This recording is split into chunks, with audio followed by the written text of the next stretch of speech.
Nos raios da luz noturna, uma deusa desceu do céu segurando uma esfera mágica brilhante em suas mãos. Os estudantes ficaram paralisados de espanto. Ao verem aquilo, sentiram-se ao mesmo tempo animados e assustados. A deusa olhou para baixo e pairou sobre toda a superfície da terra, enquanto os garotos apavorados não conseguiam acreditar no que viam com seus próprios olhos, sem entender o que estava acontecendo ao seu redor. Então, algo completamente inacreditável aconteceu. Todos os celulares das crianças pararam de funcionar. Eles foram desligados e não mostravam nenhum sinal de vida. Os garotos não compreendiam como era possível que o chão estivesse coberto por uma densa nuvem. Isso contrariava todas as leis da física. A deusa tinha asas reais em suas costas, de onde penas caíam lentamente. Ela parecia um anjo descendo dos céus. A figura celestial tentou acalmar seus jovens amigos, explicando que o mundo paralelo de fantasia estava em perigo, pois o rei demônio havia renascido. Agora, todos estavam sob ameaça, e os garotos precisavam se unir. Ela os convocou para ajudá-la. A deusa queria desesperadamente salvar Fantasia, mas sabia que não conseguiria sozinha. Todos ali reunidos também precisariam se esforçar para restaurar a paz. Os jovens ficaram extremamente surpresos, e ao mesmo tempo, encantados ao descobrir que o mundo paralelo realmente existia e que poderiam acabar indo para lá. Eles precisariam esperar um pouco, e então se encontrariam em um incrível templo, branco como a neve. Um fiel guardião da deusa deveria guiá-los até esse templo. Há muito tempo, esse guardião rezava mentalmente, voltando-se para seus patronos e cumprindo todas as suas ordens. A deusa lhes daria apoio, ajudando-os moral e fisicamente. Eles não estariam sozinhos em suas dificuldades e poderiam se adaptar ao novo mundo. Foi então que um dos estudantes levantou a mão. Ele queria perguntar algo à etérea beleza. Ela não se opôs a responder qualquer pergunta que eles tivessem. Hanu perguntou se ali funcionava como em um jogo, com diferentes níveis, batalhas incríveis contra monstros e janelas de habilidades. A deusa acenou afirmativamente. Isso deixou Okon incrivelmente feliz. Mas ele e seu colega de classe também tinham uma dúvida. Se esse mundo era como um romance de fantasia, haveria príncipes e dragões? A figura celestial respondeu que sim, que isso também existia ali. Ao ouvirem isso, uma das garotas pensou que as aventuras naquele lugar realmente pareciam empolgantes. Outros colegas também tinham muitas perguntas. A deusa os ouviu pacientemente e permitiu que todos perguntassem o que desejassem. Troy quis saber se, caso um deles se tornasse o mais forte, corajoso e destemido na luta, ele seria considerado um herói. No entanto, a deusa respondeu que todos os participantes da batalha contribuiriam para o resultado final, e por isso, todos poderiam ser considerados heróis. Com uma condição: as forças de cada um seriam diferentes, e isso faria muita diferença. Para se tornarem heróis, precisariam ganhar reconhecimento e o patrocínio dos deuses de fantasia. Essa ideia realmente cativou Choi Goman, que ficou inspirado com essa possibilidade. A deusa percebeu que ele era bastante confiante, corajoso e destemido, e gostou muito disso. Outros membros do grupo notaram que a beleza celestial tratava Choi Gangman de maneira diferente dos demais, destacando-o significativamente. Então, Yubora também decidiu esclarecer algumas coisas com a deusa. Ela levantou a mão e foi autorizada a fazer sua pergunta. A jovem explicou que era a líder da turma e, portanto, responsável por seus colegas. O ser celestial sorriu e disse que estava ouvindo atentamente o que Yubora queria saber. A líder resumiu os acontecimentos, afirmando que já havia entendido que fantasia estava em perigo e que a deusa realmente precisava da ajuda dos jovens. No entanto, havia questões não resolvidas. Ela estava preocupada com o fato de que seus colegas não podiam ligar para casa para avisar seus familiares e professores que estavam bem. A deusa não soube responder a essa questão. Infelizmente, na realidade, não havia como entrar em contato com os parentes a partir de outra dimensão. Yubora então quis saber em mais detalhes quando eles poderiam voltar para casa. Por alguns segundos, a deusa permaneceu em silêncio, pensando na melhor forma de contar às crianças sobre seu futuro. Então, sorrindo, explicou que se eles cumprissem todas as tarefas, os deuses que se tornariam seus patronos atenderiam a qualquer desejo deles, incluindo enviá-los de volta para casa, caso quisessem. Interrompendo-se uns aos outros, os garotos continuaram levantando as mãos e gritando que também tinham perguntas. Havia muito barulho e confusão ao redor da deusa. Gritos das crianças vinham de todas as direções. Todos queriam ser notados e ter a chance de falar. No entanto, a beleza celestial continuava ouvindo a todos com calma, permitindo que todos falassem. No fim, os garotos descobriram tudo o que queriam saber. Houve uma pausa, e ninguém mais parecia ter perguntas. exceto Kang Han, que permaneceu em silêncio, distante do grupo. Ele não gostava daquela agitação nem da ideia de estar longe de casa, lutando contra inimigos poderosos. Reunindo coragem, o garoto finalmente levantou a mão e pediu para falar com a deusa. Ela graciosamente permitiu que ele se expressasse e disse que o estava ouvindo atentamente. Mas Kang Han não queria fazer perguntas. Ele apenas pediu para ser enviado de volta à Terra. A deusa ficou visivelmente desapontada. Ela abaixou os olhos, pensativa, mas logo voltou a sorrir. Ela disse que já havia explicado tudo o que precisava. Havia uma missão a ser cumprida, e para isso, os deuses atenderiam qualquer desejo dos jovens. Mas Kang Han não gostou dessa resposta. Ele não queria o título de herói, nem desejava arriscar sua vida. Tudo o que queria era voltar para casa, para sua terra natal. No entanto,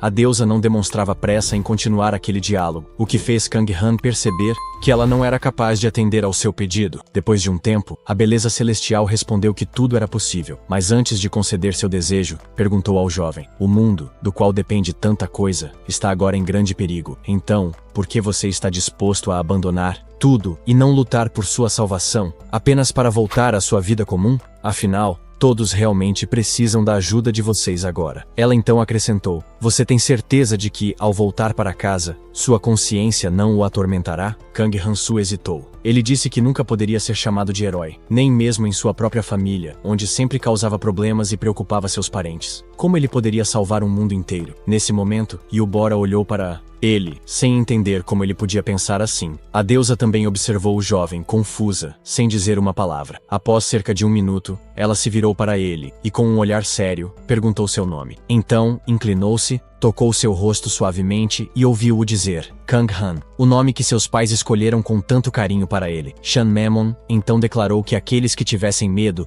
e não quisessem ser corajosos deveriam se manifestar. O resto dos garotos olhou para Kang Han com desaprovação, mas reconheceram que não podiam forçar ninguém a salvar o mundo. Kang Han sentiu-se desconfortável com aqueles olhares de reprovação, mas seu desejo de voltar para casa era mais forte. Ele ficou sozinho ao lado da deusa, pronto para partir. Ela perguntou se mais alguém queria acompanhá-lo, mas não houve mais voluntários. Por fim, a beleza celestial se virou para Kang Han e declarou, majestosamente, que ele não tinha lugar entre os heróis e que deveria partir. O garoto então se dirigiu ao portal. Kang Han foi atingido por uma corrente de ar e pôde ouvir os gritos dos garotos que o seguiam. Eles queriam que o jovem mandasse lembranças aos seus parentes. Outros pedidos também podiam ser ouvidos. Finalmente, ao se virar, o rapaz disse a si mesmo que havia entendido tudo e transmitiria todas as mensagens com sarcasmo. Acrescentando que os garotos eram completamente desrespeitosos, ele começou a se dissolver nas dimensões, atravessando a escuridão e o desconhecido. Kang Han decidiu que chegaria primeiro à Terra e definitivamente encontraria todos lá. Descendo pelo céu,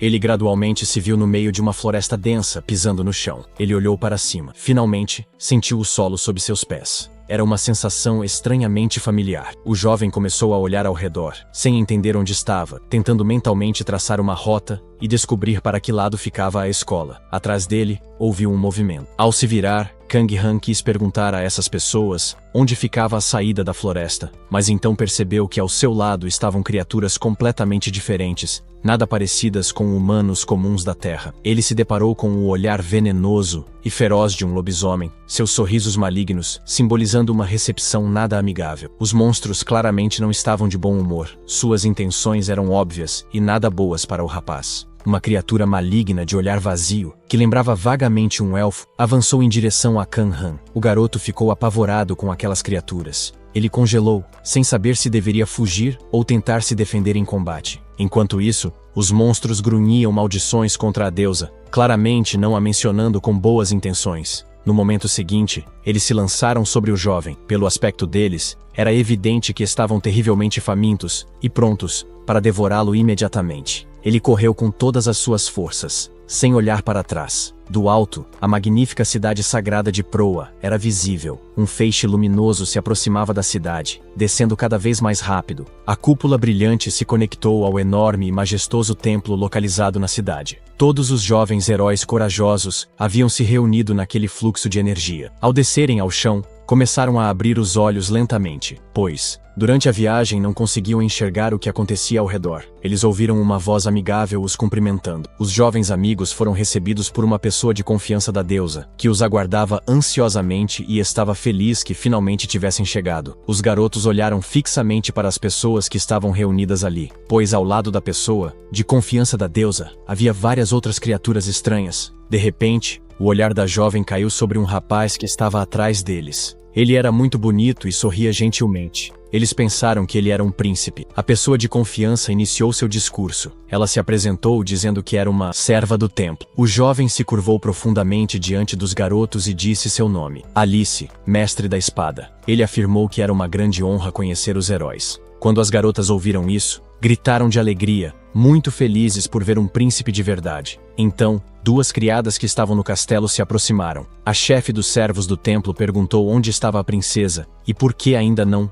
havia aparecido. As criadas se entreolharam. De repente, a porta se abriu e uma princesa vestida inteiramente de rosa apareceu no limiar. Ela se desculpou pelo atraso, explicando que havia exagerado um pouco no dia anterior e acabou dormindo demais. Os garotos congelaram de surpresa, sem esperar uma declaração tão franca, e o ministro do templo comentou que certos detalhes poderiam ter sido omitidos. A princesa ainda tentou se justificar. Ela queria se aproximar dos garotos, mas suas pernas começaram a tropeçar. Todos que estavam ali observaram enquanto a garota caía. Aconteceu tão de repente que ninguém teve tempo de reagir. A princesa gritou alto de dor e frustração, e sentada no chão, tentou se explicar. Ela comentou que nunca havia caído antes, mas que desta vez escorregou porque a superfície era muito lisa. Os garotos olharam surpresos para a princesa. Era inesperado para eles que alguém da realeza se comportasse daquela maneira. Isso divertiu um pouco os convidados reunidos, e eles concluíram que ela era uma garota bastante simpática. Ela se apresentou como Athena, a arquimaga. A serva do templo acrescentou que a princesa e o príncipe eram figuras muito influentes naquela terra e sempre apoiariam os jovens heróis. Um fino e transparente painel apareceu diante de Hanu. Ele ficou muito feliz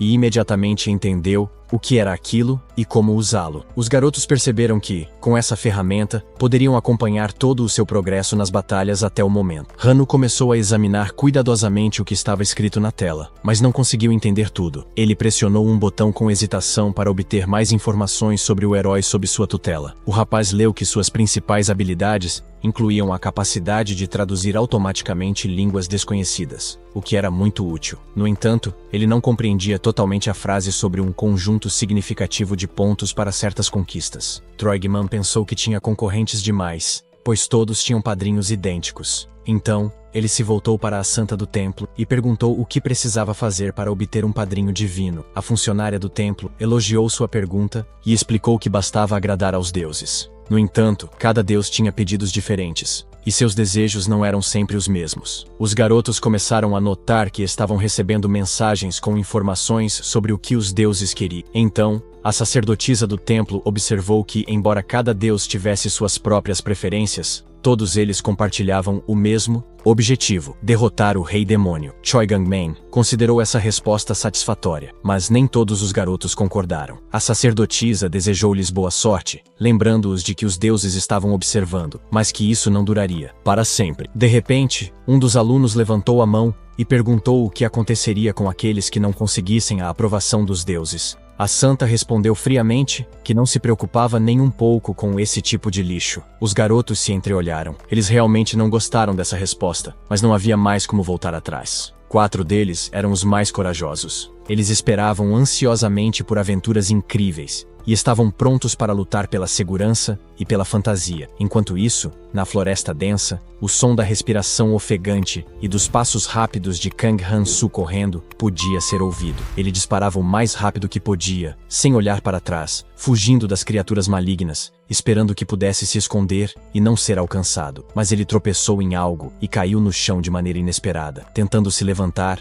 agarrou-se ao tronco grosso de uma árvore próxima. Ele havia ferido gravemente a perna. A dor era terrível, e ele se arrependeu de não ter feito mais exercícios, pois poderia ter corrido mais rápido. De repente, um forte fluxo de ar se aproximou. Por um triz, o jovem conseguiu saltar para trás a tempo. Quando a névoa se dissipou, Kang Han-su viu que se tratava de uma enorme lança com uma ponta de metal assustadora. Ao se virar, percebeu que os monstros haviam o alcançado. Eles discutiam entre si sobre quem ficaria com aquele pedaço suculento de carne humana. Agora, ele compreendia claramente que tais criaturas não podiam existir na Terra, mas suspeitas começaram a crescer dentro dele. Finalmente, Hans percebeu que a deusa nunca teve a intenção de enviá-lo a lugar algum. Ela simplesmente o enganou. O rapaz ficou de costas para o monstro sedento de sangue e cheio de ódio, pensando freneticamente em como agir corretamente e sair daquele lugar vivo e ileso. Ele não conseguia encontrar uma solução. O medo era visível em seu olhar. E seus pensamentos estavam tão confusos que não lhe davam a oportunidade de pensar em uma saída. Mas então,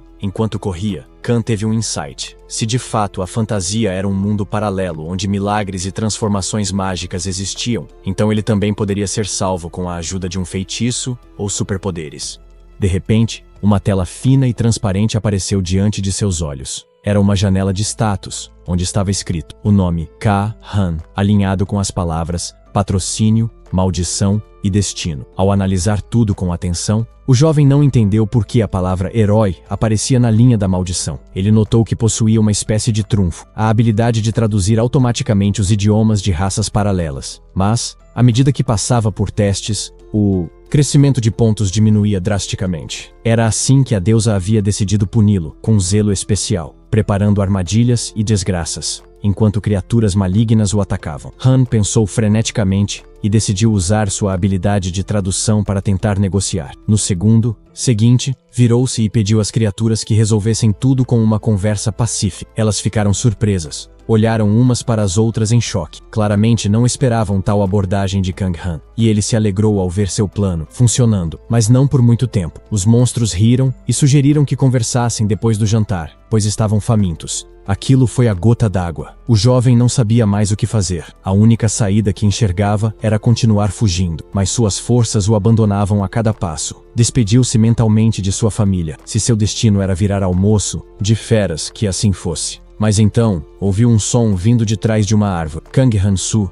olhou com mais atenção, sem conseguir entender o que era. De repente, uma flecha perfurou sua perna. O sangue jorrou, e a dor insuportável tomou conta de seu corpo. Ao olhar em volta, percebeu algo. Nas copas das árvores havia outras criaturas, elfos e fadas, todos armados com arcos e flechas. E eles estavam hostis. Uma das fadas mirou nos monstros que tentavam devorar o exausto jovem. Kang Han se perguntava como tudo aquilo era possível. Por que tantas provações recaíam sobre ele? Enquanto isso, as criaturas sedentas de sangue se distraíam com as fadas. Agora queriam devorá-las também. Era uma brecha. Aproveitando-se da briga entre selvagens, o jovem começou a se arrastar para longe. Quando o perigo passou, sentou-se encostado numa árvore, sem saber o que fazer. Talvez orar? Pedir ajuda a algum deus? Mas acreditava que tudo era culpa da deusa que o lançara naquele lugar. Então, melhor morrer do que rezar para ela. Essa conclusão o entristeceu profundamente. Ele gritou de dor, sem notar que uma silhueta o observava por trás da árvore. Khan jamais imaginaria quem era. Sentado, com a perna ferida,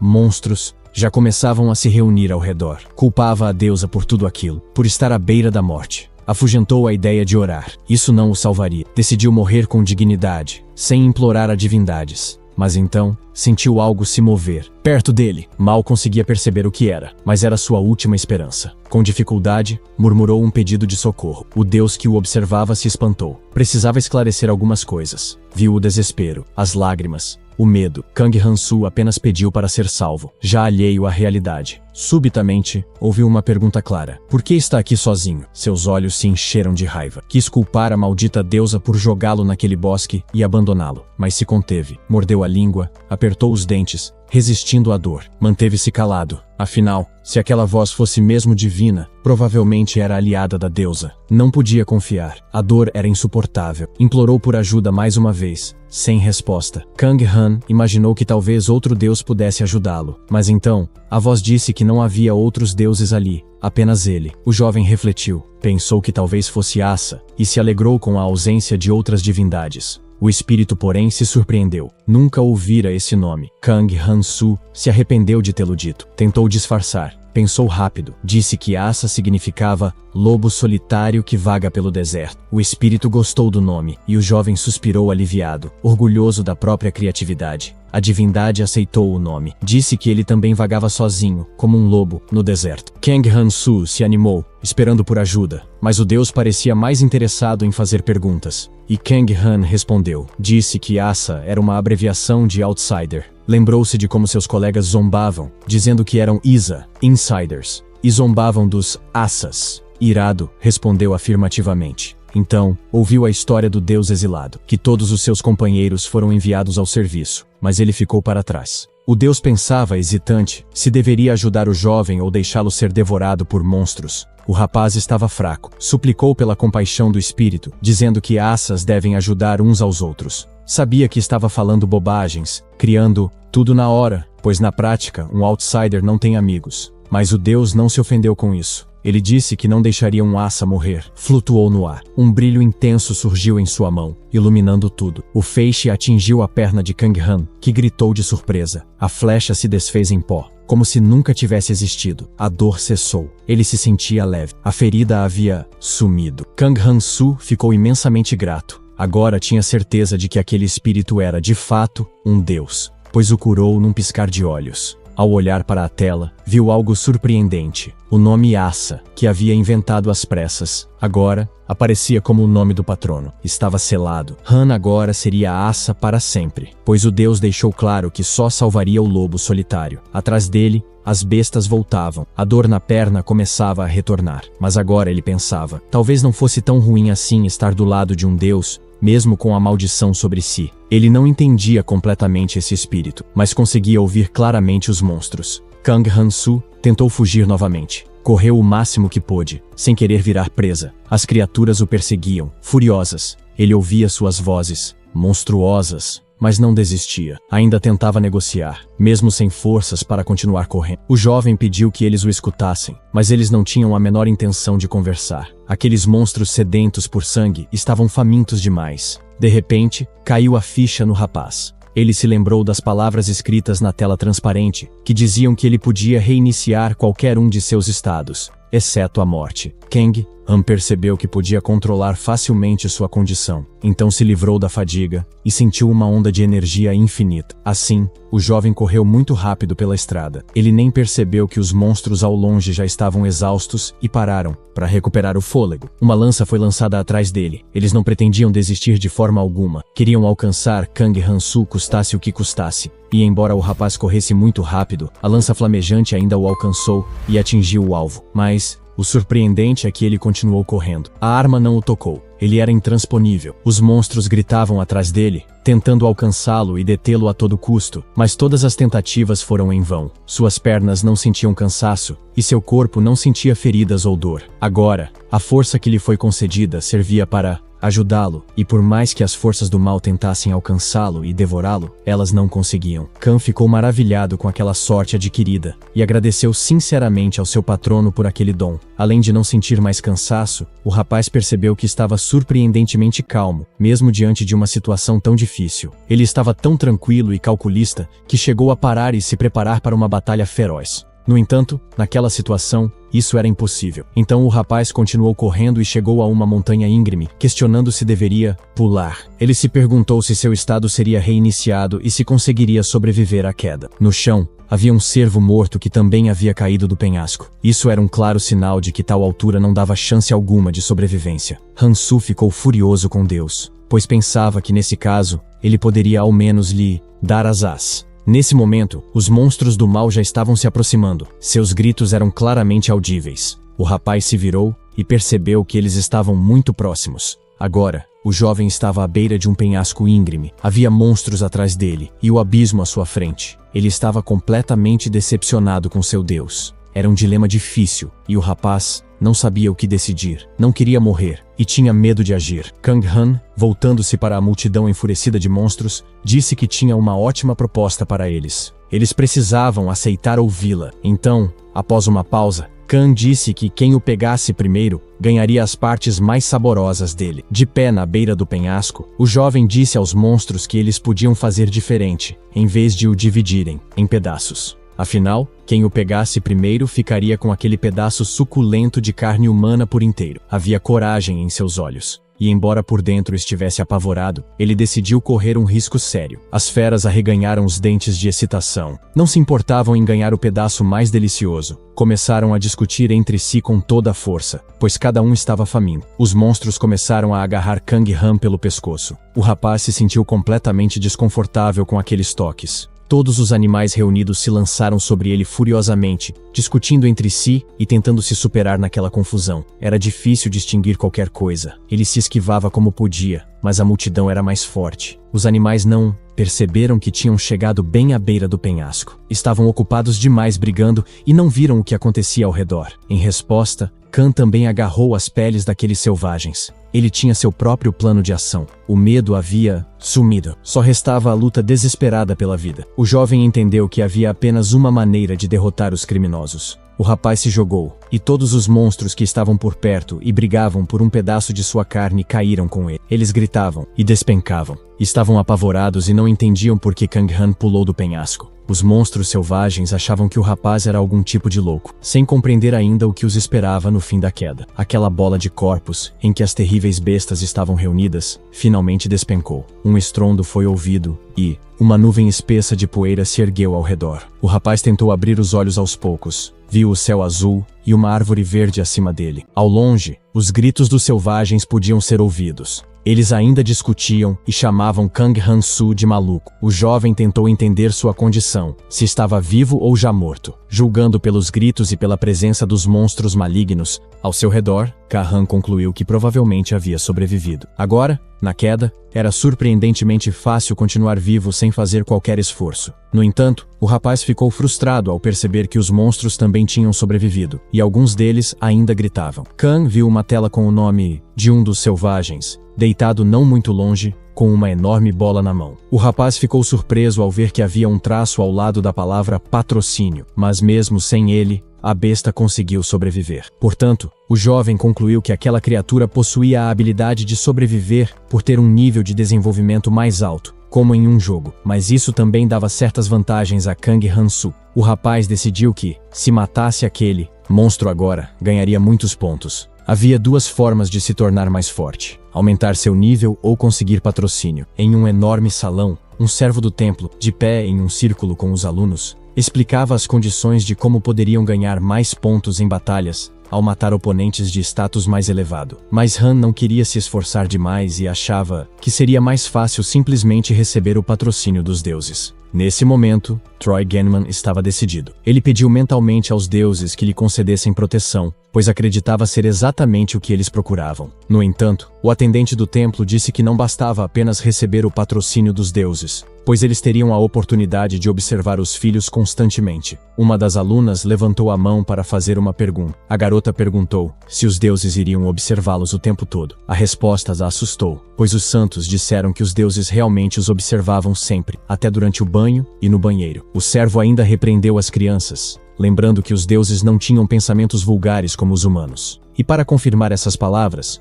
uma voz foi ouvida, alertando que os estudantes não deveriam se preocupar com isso. O espírito do vento garantiu aos garotos que, na verdade, os deuses são como o ar, imperceptíveis no espaço. Mas Chamimon adorava ser o centro das atenções. Então, nessa situação, ela decidiu que quanto mais se mostrasse, mais rápido os deuses a notariam e lhe concederiam seu patrocínio. Esse pensamento agradou um dos deuses. Ele apreciou a garota, e isso a deixou muito feliz. Perto dela, uma esfera transparente apareceu do nada e brilhou com uma luz intensa. Em seguida, a esfera se transformou em uma tela fina, onde estavam escritos o nome da garota e o nome de seu patrono. Descobriu-se que ela agradava ao deus do encanto. Chamian não podia estar mais feliz com isso. Seus colegas a olharam com inveja, querendo saber como ela conseguiu um patrono tão rapidamente. Um dos adolescentes perguntou como ser tão encantadora poderia ajudar a matar e lutar contra um demônio maligno. Mas, de repente, um aroma sutil e agradável se espalhou por todo o castelo, envolvendo a todos com sua embriaguez. Acontece que esse era o superpoder de Han Mian, graças ao qual ela podia comandar facilmente o sexo oposto, intoxicando-os com seu perfume. Ao notar isso, o santo disse que as garotas precisavam parar de espalhar todo tipo de cheiro, pois isso afetava negativamente os que estavam ao redor. No entanto, a jovem não sabia como parar. Ela ainda não sabia como desligar sua habilidade. O funcionário do templo ficou desconfiado porque os cheiros e o estilo de comunicação de Chami não agradavam a outra deusa chamada Condenação. A garota estava tão inspirada com seu novo poder que não percebeu como algumas mudanças estavam ocorrendo em seu status. Note que na linha onde se menciona a maldição, o nome de outro deus apareceu. Chamé ficou um tanto confusa, sem entender como o herói poderia estar amaldiçoado. Então, a santa explicou calmamente que existem deuses que não apenas apadrinham, mas também amaldiçoam. Se não gostam de um herói, isso pode acontecer. Mas a serva não teve tempo de contar isso antes porque planejava contar apenas agora. De repente, a garota sentiu um toque ardente e forte em suas costas, e sem conseguir se controlar, gritou muito alto de tanta dor. Ela percebeu que tinha sido arrogante demais e que não deveria ter agido daquela forma. Jong-yeon pediu para que parassem de machucá-la, e quando a dor finalmente diminuiu, a santa ressaltou que a garota deveria lembrar constantemente quem estava observando-a. Ela também acrescentou que agora seria impossível se livrar da maldição e do apadrinhamento a cada novo nível. Eles só ficariam mais fortes. Isso deixou Chamé muito abalada, pois mesmo no nível mais baixo, a dor da maldição era insuportável. Imagine nos níveis mais altos. Mas a princesa assegurou à garota que ela não deveria desistir, pois a cada novo passo, o apadrinhamento também aumentaria. Portanto, não deveria se abalar ou desanimar. Não havia motivo para isso. Enquanto isso, Khan, tendo derrotado seu inimigo, ficou surpreso por sua força não ter aumentado. Afinal, o oponente era muito mais forte e de nível mais alto, mas isso não afetou em nada seu status. Talvez fosse por causa da maldição imposta por Kong Han, ou talvez fosse apenas um processo complicado de evolução. Ele se voltou para seu patrono, o lobo solitário, e perguntou sobre a situação, mas o espírito não sabia o que responder e não conseguia ensinar o jovem a entender essa informação. No caminho, o rapaz pensou que aquele deus não servia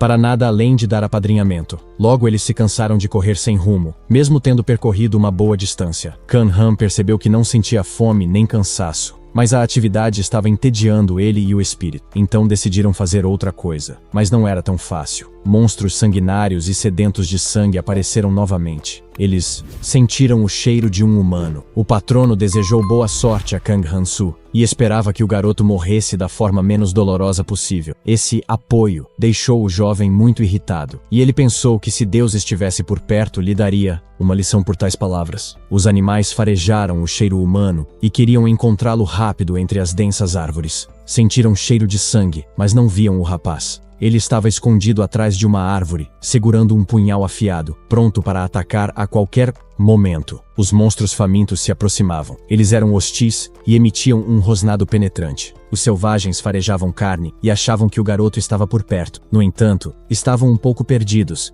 sem saber exatamente onde procurar. Escondido atrás da árvore, Kang Han pensou que aquela floresta estava cheia de canibais sedentos por sangue. Ele segurava com firmeza seu troféu, um punhal chamado Cortador de Carne da Lua Azul, tirado do monstro derrotado. Kang Han-su revirou os olhos de irritação ao ouvir que seu patrono já havia rezado por seu descanso eterno. De repente, uma ideia brilhante surgiu em sua mente, e ele pegou uma corda. O espírito o olhou surpreso, sem entender o que o jovem queria fazer. Kang Han-su escondeu sua arma sob as roupas, amarrando-a na calça. Ele amarrou uma enorme pedra pesada na outra ponta da corda e lançou um olhar furioso aos inimigos. Os selvagens não entenderam o que estava acontecendo. Estavam confusos, olhando ao redor para saber de onde vinha a voz. Mas o jovem saiu de seu esconderijo, segurando a corda que girava sobre sua cabeça. Agora os canibais viram Kang Han e o observaram surpresos, um tanto desconcertados com sua ousadia. A corda girava acima de sua cabeça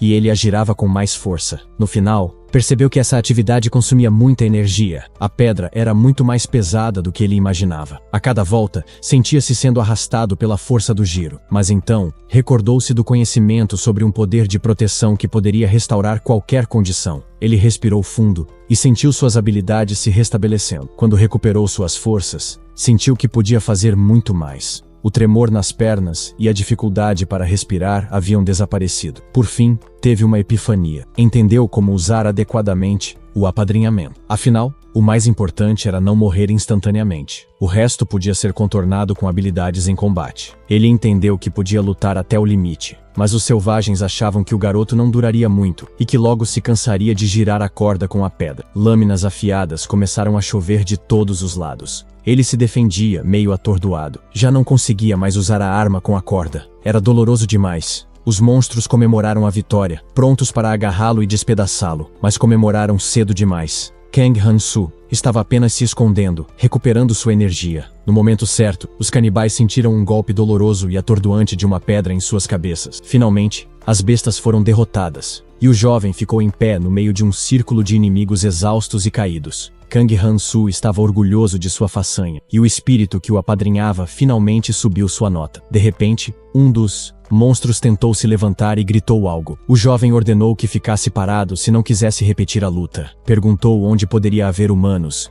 e ergueu ameaçadoramente a corda sobre o monstro. Mesmo achando que ele poderia mentir, o canibal apontou para uma direção dizendo que havia pessoas por lá. Decidindo confirmar isso depois com outros, o rapaz perguntou a que raça pertenciam os monstros. O canibal hesitou, sem saber o que responder. Após ser ameaçado de novo, disse que pertenciam à raça Gnoll e pediu para ser solto, já que havia respondido tudo. Kang-Su riu maliciosamente e disse que não pretendia machucá-lo, e na mesma hora, desferiu um golpe esmagador com a pedra na cabeça do canibal. Afinal, prometeu que não causaria dor, mas nunca disse que o deixaria vivo. O espírito então disse que aquelas criaturas pertenciam à antiga raça dos Gnolls. O jovem respondeu que descobriu isso sozinho, e comentou que os Gnolls que ele via nos jogos eram bem mais fofos que os que o atacaram. O deus patrono comentou que os filhotes desses animais são bem mais bonitinhos. O jovem agradeceu sarcasticamente por essa valiosa informação, enquanto se perguntava por que seu nível continuava o mesmo após tantas vitórias. Enquanto isso, o templo estava completamente preparado para os combates. Treinos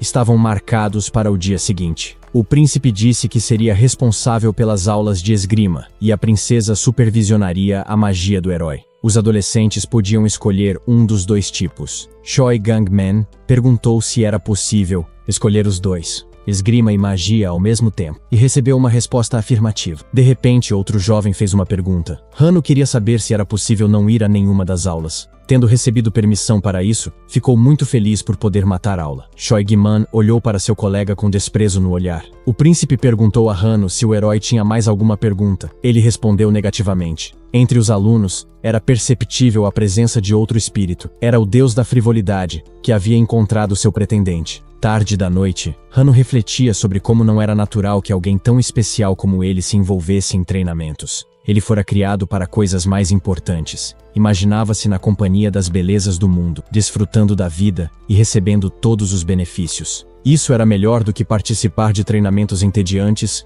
e realizar tarefas sem graça. Na manhã seguinte, o príncipe anunciou que estava pronto para aceitar qualquer um que quisesse aprender esgrima, mas os adolescentes estavam um pouco confusos, pois a princesa não apareceu para a aula da manhã, nem reuniu seus alunos para ensiná-los magia. O príncipe assegurou aos presentes que ela provavelmente chegaria em breve, pois era bastante responsável. Até a princesa aparecer, sugeriu que todos que quisessem poderiam esperar ali mesmo. Os jovens começaram a conversar entre si sobre como passaram a noite e reclamaram das ausências de qualquer conforto ao qual estavam acostumados. De repente, Hanu, ao verificar seu status, percebeu que tinha um novo patrono chamado Singularidade. Estudando cuidadosamente a informação, o jovem ficou completamente encantado com o que descobriu. Agora, ele tinha um superpoder único, que apenas ele podia sentir naquele momento. Os outros jovens presentes olhavam com reprovação para Hano, que se achava importante, mesmo estando no mesmo nível de conhecimento que todos os outros. Então, Hano desceu as escadas para explorar novos lugares, pois mesmo ele poderia, com esforço e dedicação,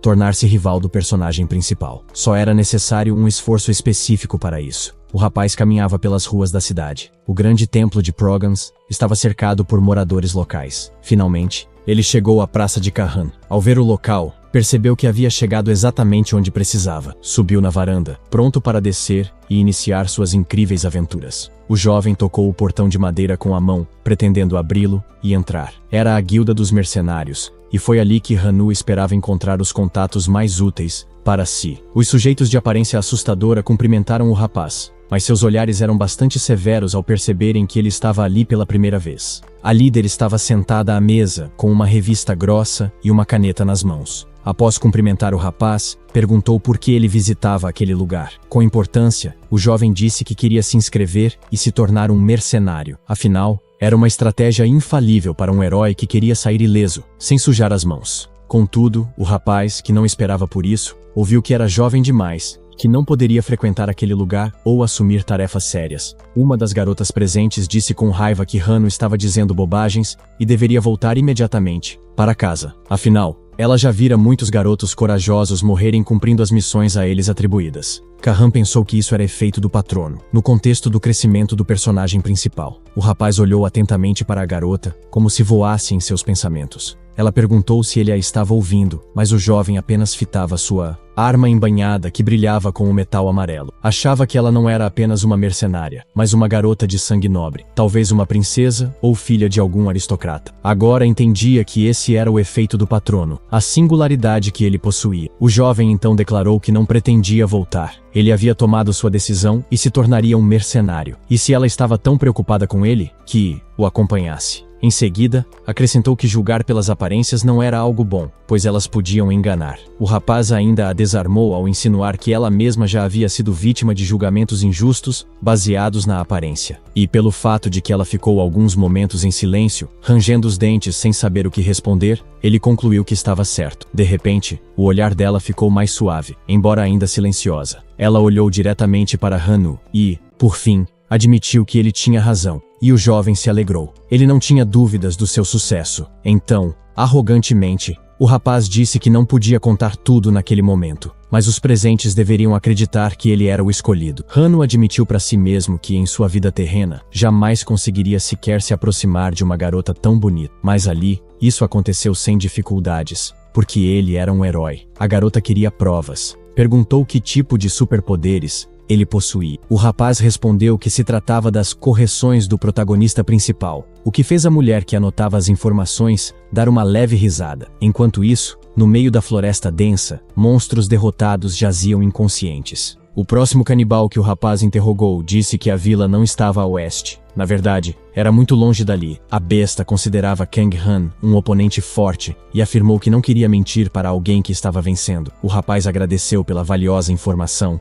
e, com um único golpe, derrubou o monstro no chão. Ele sabia que aquelas palavras eram uma completa mentira e que o canibal estava tentando enganar Kang Zu de propósito. Afinal, a maioria das criaturas que ele havia interrogado disse que a vila ficava no oeste. Agora, Kang Zu se pegou pensando que havia dominado suas habilidades. Há pouco tempo, ele era a presa, e agora havia se tornado o caçador. De fato, esse era um talento oculto que o rapaz só havia descoberto recentemente. Afinal, sem a ajuda do patrono e os superpoderes que surgiram disso, ele teria conseguido muito pouco. Durante o duelo, ele sofreu muitos ferimentos mortais, mas também conquistou força e paz, coisas que não se obtêm sem o apoio de um deus. Nesse momento, o jovem conseguiu respirar aliviado e, sem dar atenção às roupas rasgadas, finalmente, olhou ao redor, refletindo sobre quão distante estava a vila dos moradores locais. Mas o espírito não compartilhava do sentimento de Kang Han-su, murmurando, descontente, que aquilo era uma pena. O rapaz notou que provavelmente estavam esperando sua morte, mas isso dificilmente aconteceria. O deus respondeu que não se importava com o destino do rapaz,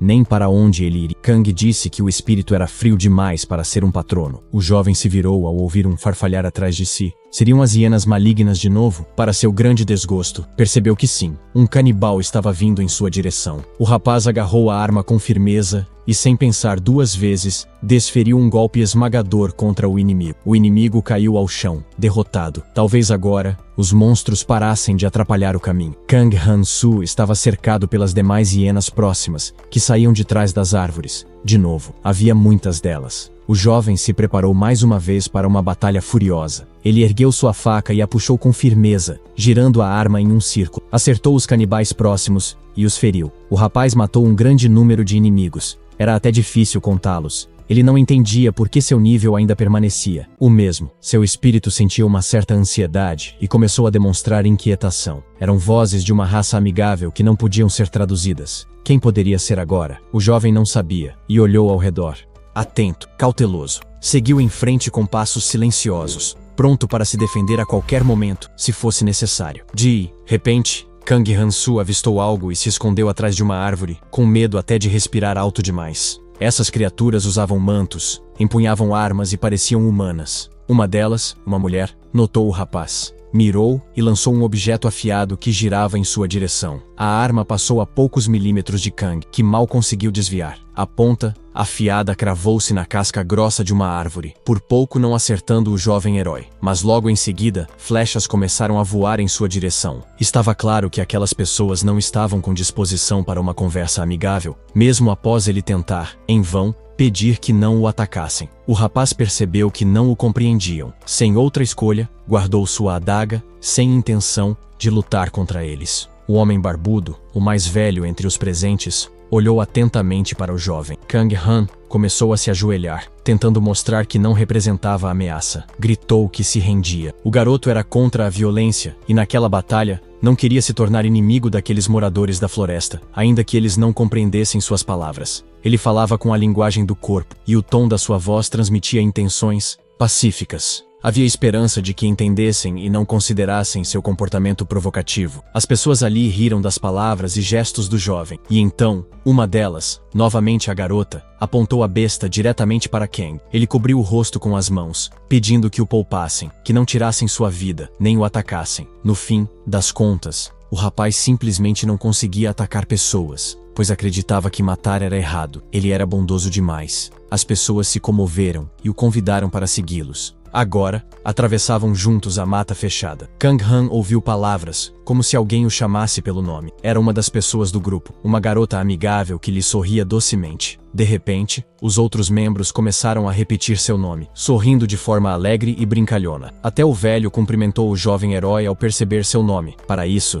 Kang Han-soo teve que usar muitos gestos, tentando entender as conversas e palavras que seus companheiros diziam. Apenas conseguia identificar seu próprio nome, já que línguas estrangeiras sempre foram muito difíceis para ele. Finalmente, os heróis chegaram a algum lugar, mas agora Kang Han-soo já não temia encontrar canibais sedentos por sangue. Ele também não se preocupava mais com seu status, que assim fosse. Seus amigos pareciam ter um nível muito superior ao dos monstros. No entanto, esse comportamento desagradou bastante ao deus patrono, que expressou seu descontentamento sem pensar duas vezes. O jovem, de forma casual, concordou, e o espírito não gostou nada desse tom. Kang Han argumentou que esse tipo de tratamento era normal quando laços próximos se desenvolviam entre duas pessoas, ao que o deus respondeu para ele não fingir que eram tão íntimos assim. Observando as costas dos seus companheiros, o jovem pensou que, embora estivesse rodeado de pessoas, ainda não tinha interlocutores, exceto o espírito. Mesmo assim, com gestos, conseguiram explicar seus nomes. Por exemplo, o tio barbudo se chamava Jerry. O jovem achava que ele era o líder do grupo, pois carregava uma espada enorme e pesada, capaz de matar qualquer inimigo com um único golpe. Reparou nas pernas e braços musculosos do homem. Kang se perguntava o quão forte ele era. Continuava discutindo com o espírito, dizendo que, para os deuses,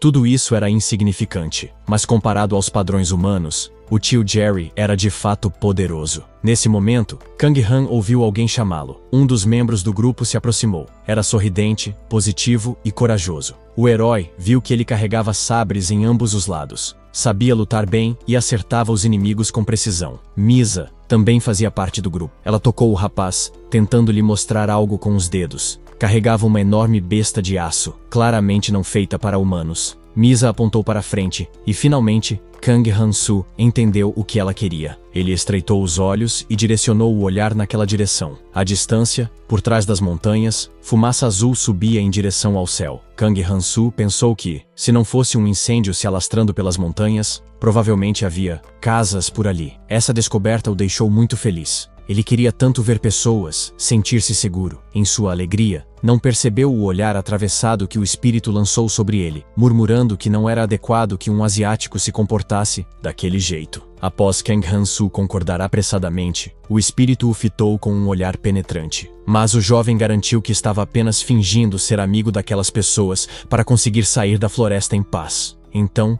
um ruído e assobios foram ouvidos ao longe. Logo, uma cena bastante desagradável surgiu diante do grupo. Kang Han ficou atônito ao ouvir um grito familiar e o som de passos pesados que era impossível esquecer. Os selvagens estavam correndo novamente, famintos, furiosos e prontos para destruir tudo em seu caminho. As hienas queriam acabar logo com aquelas pessoas e se banquetear. Mostravam os dentes e afiavam as garras, mas os heróis não pretendiam se render. Prepararam-se para uma batalha feroz, sem dar chances ao inimigo. Kang ficou surpreso com a quantidade deles. Nunca tinha visto tantos canibais reunidos, exceto quando quase se jogou no abismo. Só naquele momento havia visto uma multidão assim, mas seus amigos estavam determinados. Reuniram todas as armas e se prepararam para o combate. Uma luta perigosa começou, com lanças e espadas voando para todos os lados. Os monstros estavam agressivos, e os humanos queriam se defender de qualquer forma. As hienas temiam Jerry, que desferia golpes poderosos com sua enorme espada, e Carl empunhava armas em ambas as mãos. Ele saltava e atacava de cima, confundindo o inimigo que gritava de dor, sem entender o que o atingira. O golpe o deixou em choque, mas havia canibais demais.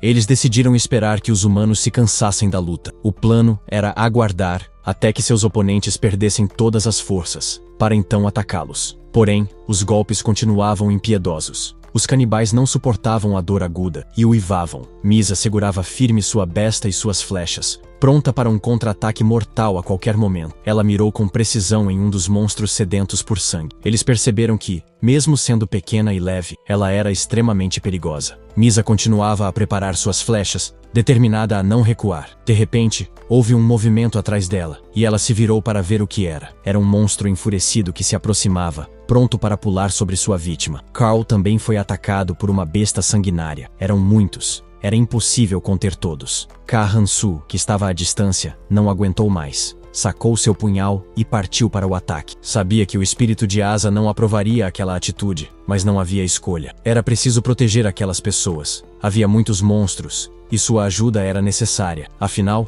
não se abandona um amigo em perigo. Embora fosse uma tarefa difícil enfrentar tantos, Ka-han não podia agir de outra forma. Desenvolvendo velocidade e sem sentir cansaço algum, o rapaz prosseguiu na batalha feroz. O deus o deixou com seus problemas, dizendo que não tinha nada a ver com aquilo, mas os monstros tinham medo de Kang Han-su. Ele era incansável e muito forte. Finalmente, os inimigos foram derrotados e jaziam, desonrados, sobre a relva. O rapaz recuperava o fôlego. Os companheiros baixaram as espadas, observando os monstros derrotados, imóveis. Felizmente, todos haviam sobrevivido e saído ilesos. Podiam respirar aliviados. No entanto, os olhares hostis de Jerry e Carl deixaram o herói um pouco desconfiado. Ele assegurou aos amigos que só conseguiu escapar daqueles canibais sedentos de sangue graças a eles, mas eles não o ouviram. A enorme besta foi apontada em sua direção. Kang Han-su perguntou se Misa estava brincando. Afinal, ele não tinha feito nada de errado. Pelo contrário, os havia protegido. Apesar de seus apelos e súplicas, a flecha foi disparada, direto contra ele. Viu a arma cravar-se em seu corpo. Incapaz de suportar a dor e se manter em pé, o jovem caiu ao chão, ferido. Os amigos observaram Kang Han-su caído, imóvel. Comentaram como os maléficos Gnolls haviam aparecido na hora errada e atrapalhado os planos de todo o grupo. Misa comentou que no fim, foi até melhor assim, pois agora sabiam exatamente o quão perigoso aquele jovem podia ser. Kang Han-su tinha muito medo deles e aparentava ser fraco, incapaz de se defender. Mas na verdade, foi ele quem os ajudou a escapar dos canibais sedentos por sangue. Eles ficaram um pouco abalados. Tiveram que matar um jovem que ainda poderia ter sido muito útil. Por outro lado, talvez tudo isso seja para o melhor. Esse sujeito travesso dificilmente se deixaria ser vendido como escravo. Em pé sobre o corpo sem vida de Kang Han-su, o grupo discutia se deveria ou não pegar seu punhal. Decidiram tirar ao menos algum proveito daquele jovem e examinaram sua arma mais de perto. Era opinou que talvez o punhal fosse valioso. Precisava ser avaliado primeiro. Seus companheiros riram animadamente, enquanto o velho barbudo insistia que aquele punhal podia ser dos elfos. Cole se interessou pela arma e decidiu se aproximar,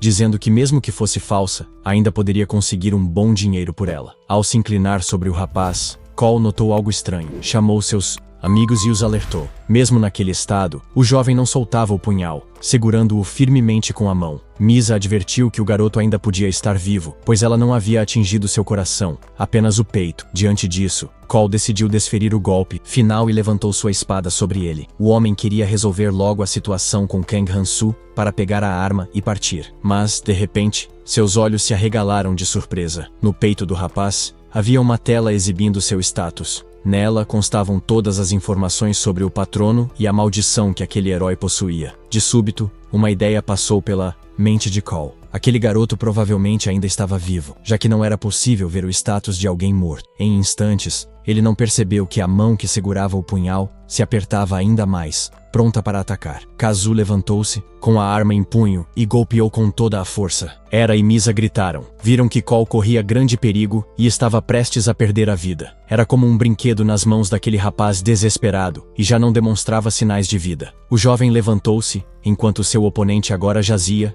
inerte sobre a grama, sem se mover. Isso enfureceu Era e Misa. Eles prepararam suas armas, sem entender que tipo de criatura enfrentavam. Aquilo nem mesmo havia morrido. Era, porém, já estava fraco demais. Havia gasto muita energia lutando contra os canibais malignos, e agora não tinha mais forças. Mesmo assim, reuniu o que lhe restava e ergueu sua enorme espada sobre Kang Han-Soo. Mas o rapaz conseguiu desviar, sem demonstrar dor, com um olhar flamejante e fúria em cada movimento. O garoto lutava, apesar das flechas e golpes recebidos, ainda permanecia de pé, atacando Era impiedosamente. Não importava quantas vezes Misa disparasse contra ele, o jovem não parecia sentir nada e continuava a luta. Ela ficou surpresa e não compreendia por que aquele rapaz ainda não havia morrido mesmo após tantos ferimentos. Agora, a garota estava com medo. Disse em voz baixa que estava errada. Recuou alguns passos enquanto Kang Han-Soo se aproximava. Suas intenções eram incertas, mas provavelmente nada de bom a aguardava. O rapaz se debruçou sobre ela, e Misa pediu clemência e perdão pelas intenções malignas que tiveram. Seus olhos estavam tomados de medo, e ela sentia um leve tremor por todo o corpo. A garota não queria morrer. O jovem parou e disse algo para ela, mas Misa não entendeu o que ele dizia. Ela o olhou fixamente, tentando captar qualquer sentido, mas suas palavras permaneceram um mistério. 1 minuto depois, tudo havia acabado. Os inimigos estavam derrotados, e havia equipamentos no chão que podiam ser aproveitados. Kang Han-Soo experimentou a túnica que havia pegado de Misa. O tamanho parecia servir, mas estava um pouco apertada. O deus patrono riu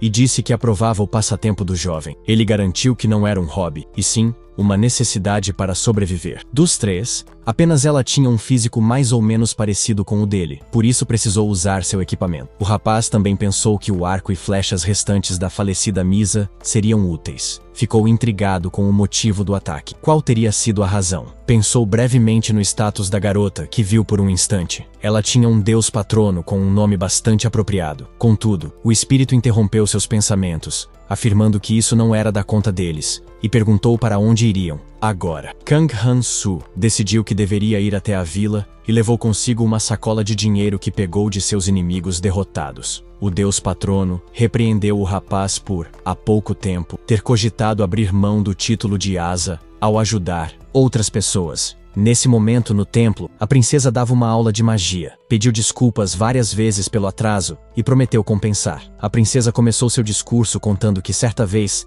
não existia magia no mundo de fantasia, mas os alunos não prestavam muita atenção. E um dos melhores estudantes a interrompeu, dizendo que a magia era resultado de cálculos matemáticos precisos. Um rapaz sem graça e de óculos disse que vinha preservando sua virgindade especificamente para esse momento, e sua colega riu dele. A aluna exemplar garantiu que a magia não passava de um fenômeno químico. Ela podia provar isso usando tecnologia nuclear. A líder da turma pediu silêncio, pois queria se concentrar, mas ouviu um comentário direcionado a ela. Não era possível se tornar um mago apenas estudando história e ciência. Ela pensou consigo mesma que a magia era, na verdade, um talento que nem todos possuíam. A princesa bateu palmas, pediu silêncio e solicitou a atenção de todos. Mas os alunos estavam claramente entediados com os conceitos teóricos e queriam algo mais empolgante. No entanto, a princesa explicou que justamente por o talento para a magia ser tão importante, era necessário entender sua origem. Eles nunca haviam ouvido falar sobre a origem da magia, então começaram a escutar com mais atenção. A princesa continuou seu relato,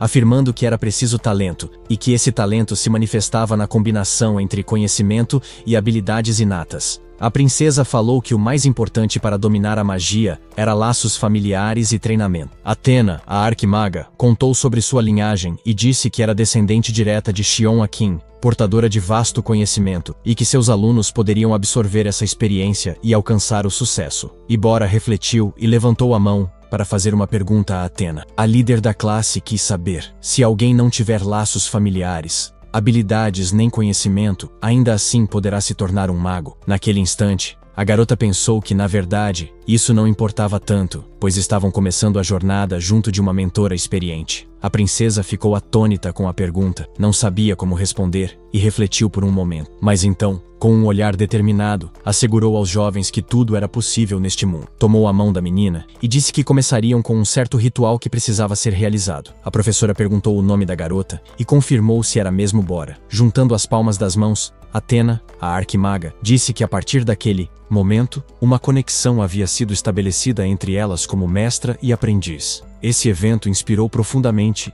Bora, e uma luz brilhou ao seu redor, espalhando-se por toda a sala. A garota notou que atrás das costas da princesa havia se formado uma enorme esfera com figuras complexas, e que ela própria também possuía um núcleo semelhante. A princesa reconheceu a jovem como sua primeira aluna, e os demais estudantes assistiam à cena, maravilhados. Athena disse à aprendiz que era preciso jurar pela magia, pois essa era a regra. Bora sentiu a solenidade do momento e um vento soprou ao seu redor. Ela começou a se elevar. Havia leveza sob seus pés. Disse que jurava. Era um momento marcante em sua vida. Jamais havia flutuado próximo a uma esfera mágica. A princesa aprovou e parabenizou a nova heroína. Seu nome era Bora. Athena, a arquimaga, declarou que agora a menina era uma nova maga e possuía certas habilidades. Essa revelação deixou a jovem heroína radiante. Tudo ao redor parecia mágico e misterioso. A princesa então acrescentou que os alunos que se tornassem magos mais cedo que os demais teriam mais talentos. A garota percebeu que seu patrono já possuía um nível elevado. Talvez esse fosse o talento a que Athena se referia. Bora tinha sonhos e esperanças que agora poderia realizar, além de ganhar a capacidade de transmitir o dom mágico a seus alunos e descendentes. A princesa então resolveu retomar a primeira pergunta feita por sua aluna no início. Na mão de Athena, a arquimaga, surgiu uma esfera de fogo ardente que irradiava intensa luz ao redor. Ela contou às crianças que o fundador havia interrompido seu patronato para que ela pudesse facilmente transferir seus talentos a seus alunos. A esfera de fogo cresceu ainda mais, subiu ao ar e preencheu o teto do edifício, enquanto um círculo de chamas se formava ao redor da princesa. A princesa explicou que aquilo era magia branca, que podia ser utilizada com a ajuda do patronato. Ela estendeu a outra mão,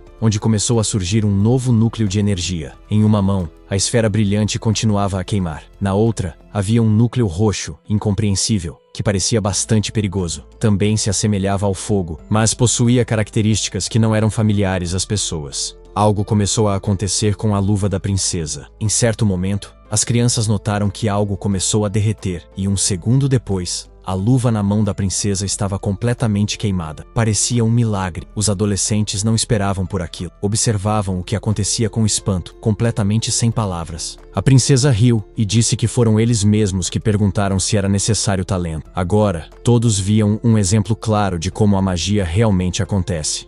Bora mordeu o lábio, surpresa. Ela não fazia ideia de que aquilo era possível, nem de quão sério era o dom da princesa. Athena acrescentou que, em ambas as mãos, possuía magias polares, uma ligada ao bem, através de um patrono, e outra associada às forças do mal. Os adolescentes ficaram assustados. Tinham acabado de testemunhar um verdadeiro milagre e não faziam ideia do que poderia vir a seguir. De repente, uma criada furiosa apareceu na porta, gritando com raiva para a princesa. Afinal, a magia sombria era estritamente proibida para Athena, arquimaga do templo. As desculpas da princesa, dizendo que só queria mostrar algo aos garotos, não amoleceram o coração das servas do templo. E agora, a criada dizia que seria necessário contar toda a verdade à rainha. Mas Athena morria de medo da própria mãe. A princesa admitiu seu erro e reconheceu que havia se equivocado. Uma das servas decidiu ajudar a garota e enviou magia de cura para sua mão. Bora também se sentiu culpada com toda a situação e pediu desculpas à princesa, dizendo que não deveria ter perguntado nada. Mas Athena, a arquimaga, não guardou rancor dos adolescentes. Disse que aquilo já era o bastante para que não repetissem seus erros e compreendessem o quão perigosa é a magia sombria. A princesa garantiu às crianças que a magia sombria em si não era algo ruim. Era simplesmente uma magia sem patrono, um poder que vinha diretamente da própria natureza. Enquanto isso, Kahan já havia chegado à vila. Observava os arredores e começava a conhecer os moradores locais. Um dos nativos estendeu a mão e, mesmo sem falarem a mesma língua, o garoto entendeu, por gestos, o que ele queria. Entregou-lhe algumas moedas e seguiu em frente, pronto para descansar o quanto antes. O jovem pensou que, muito provavelmente, os moradores estavam armados por causa da floresta próxima, que abrigava canibais sedentos por sangue. Finalmente, Khan avistou uma placa com uma imagem bem clara, impossível de confundir. Ali, havia uma casa de banhos onde era possível tomar um banho de vapor,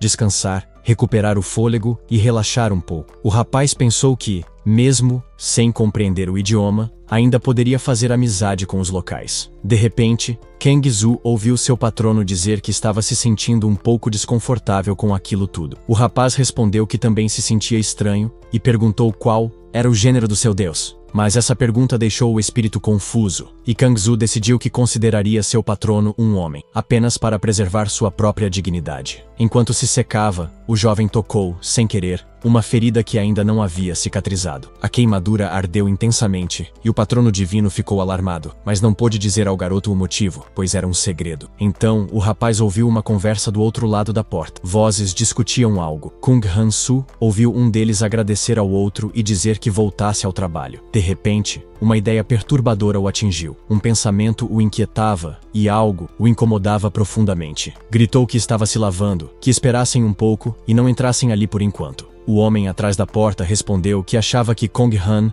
não entendia o idioma local. Pelo menos, era o que lhe haviam dito. Enquanto se vestia, o rapaz pensava freneticamente no que aquilo poderia significar e se aquela situação poderia representar alguma ameaça. Por precaução, empunhou sua arma. O homem do outro lado da porta e o garoto se compreendiam, e isso só podia significar uma coisa. Havia perigo à espreita, e Ka Han-su precisava se preparar para se defender. Afinal, seus superpoderes incluíam a habilidade de traduzir automaticamente a linguagem de raças hostis. Isso só podia indicar que, do outro lado da porta, não havia um humano, mas algum outro tipo de criatura. Ka Han-su estava pronto. Segurava a arma com firmeza e encarava a porta, consciente de que algo hostil poderia surgir dali. Pensou que talvez não fosse um gnoll ou um demônio, mas alguma outra criatura. A tensão chegou ao auge. O suor frio escorria por seu rosto e seu corpo inteiro estava rígido como uma corda esticada. Ele se aproximou da porta em silêncio, na ponta dos pés, e tocou a maçaneta com mãos trêmulas. Ao abrir a porta, sentou-se na cama enquanto o deus o observava à distância. Kang Han permitiu que a criatura desconhecida entrasse, mas não soltou a arma, pronto para se defender. A porta rangeu. Um pequeno feixe de luz iluminou o ambiente. O estranho pediu desculpas e começou a entrar lentamente. Ka-su esperava, tenso, pelo que aconteceria a seguir e por quem apareceria na soleira. Pensou que não importava se a raça era amiga ou inimiga. No fim das contas, elfos, gnolls, demônios, todos representavam a mesma ameaça para ele. A única coisa que realmente importava era a capacidade de estabelecer um diálogo.